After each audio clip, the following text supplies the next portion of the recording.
JSM here to talk about the Kramer 84. Now, I've owned this guitar for about 3 years. There's a couple videos on YouTube of people talking about this, like when they first got it. There's plenty of videos of people playing about it.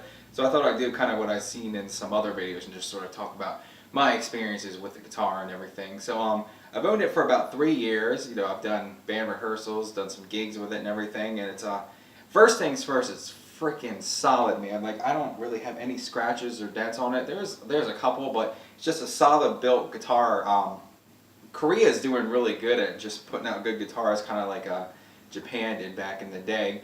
I know a lot of people compare these to the old Kramers, and just because they're not made in the United States or made in Japan and assembled in the United States, they kind of talk a little bit of trash on them. But I have a '86 Pacer Custom 1 that you've probably seen in some other videos. It's a good guitar, but can I really say it's like 100 times better than this guitar? Not really. You know, it's got a cool vibe. The colors are cool. You know, it's got the flip-flop kind of pink/red purple thing going on, which is, you know, really cool. You know, it's a well-built guitar and everything, but it's an old guitar. It's an '86 guitar, and like any guitar that's, you know, 33 years old, 34 almost, you're gonna have to. It requires some maintenance. I don't really want to take it to, if I'm doing a gig that's like, you know, 4 sets or whatever, because you never know. You know, I know a lot of people are competent enough to do that kind of thing, and if you are, that's great. But God, if you want something just reliable, you know, you could do worse than going with one of the made in Korea ones here.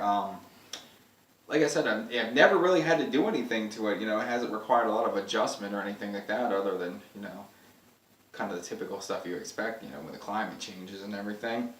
But, you know, I've gigged with it and everything, never had a problem with it. The Floyd is the 1000 series. I've had just as much luck with this as I have with the original Floyd Rose on the '86 Kramer, which, you know, could be because it's older, you know, whatever.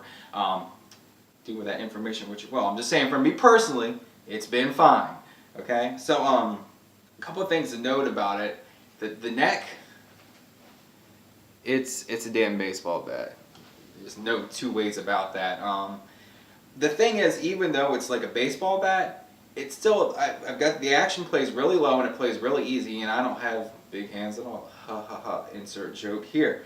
But it still plays really easy, you know. I don't really find it being any easier or harder than, you know, the stuff, you know, my stuff was a little bit smaller necks, and, you know, the really thin necks tend to, you know, not be that great anyway for me personally. So, you know, this is good for me. It's definitely the thickest neck on any guitar I own, but, you know, it's not bad at all.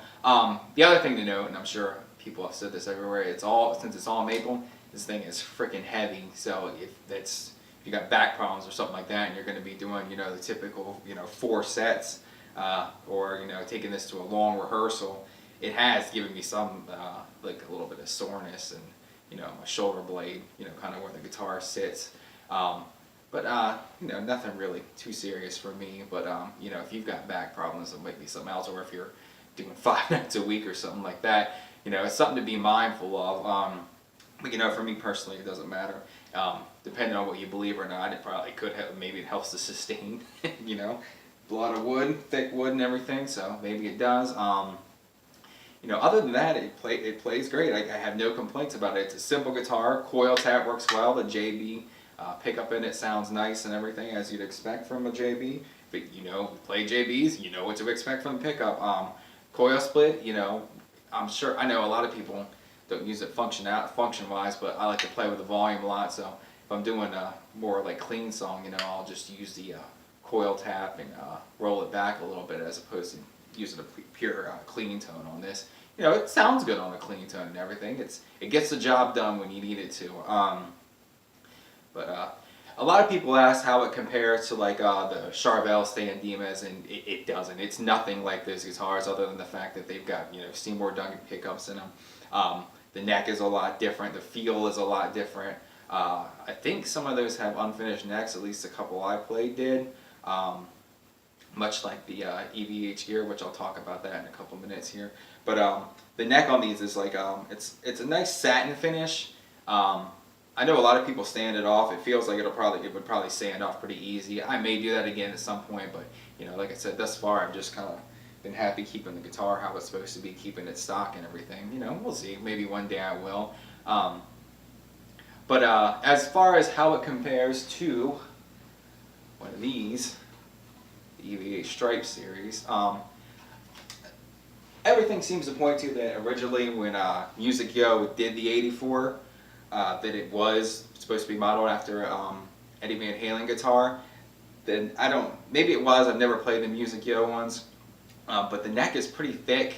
All the Wolfgangs I've played and the EVH gears I played did not have they had a sort of, the neck is sort of similar, but it's a little bit different shape. So maybe I could see where they did model it after his, and maybe it was lost in translation a little bit. The JB I don't think is anything Eddie's ever used as far as I know. Maybe he did at some point. I know he had a custom, and that the all Music Yo models have what was called an 84T, I think. Could be wrong. It's on VintageKramer.com if you're interested. Same thing, if you want like specs on this guitar, just go to Kramer's website, before the new models come out. But as far as how it compares to the EVH, again, nothing alike. This is basswood, light as a feather, unfinished neck, all that good stuff. It's got the EVH Floyd Rose with a D-tuner, the speed knob. The pickup in the Wolfgang, to my ear, is a lot brighter. And the JB, it's the classic, mid-range, warm sound. The EVH one has a lot more bite to it. I think they call it a Wolfgang humbucker. Like I said, this is had for around 3 years soon. Like I said, different sound, different vibe. They can do the same things. You could swap them out pretty easily, but they're not going to sound the same. They're going to sound slightly different. Of course, you could always change, make your amp EQ it how you want it. That's what I do. But I have this guitar in half step, but I keep this guitar in standard tuning. So like I said, they're very, very different feel on both guitars, so there isn't much comparing them.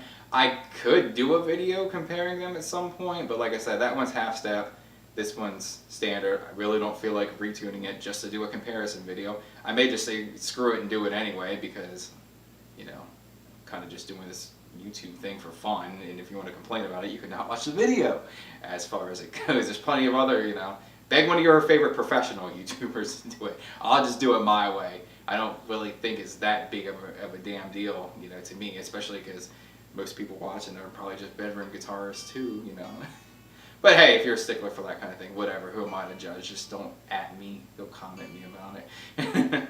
Anyway, so hopefully that answers some questions. If you've got any more questions about the guitar, you could leave them in the comments below, as they say, right? Leave a like if this thing was kind of informative to you, and go ahead and subscribe. I don't really, I try to do once a week, but sometimes life happens, and I do end up doing like once a month, maybe. So, I'm not going to blow you up with notifications if you turn the bell on or anything, I'm always down just to chat about Kramer and stuff like that. Just, I guess it's just a fun thing for me. Let me know if you've got the guitar and your experiences with it and everything. And anyway, JSM, signing out. Rock on.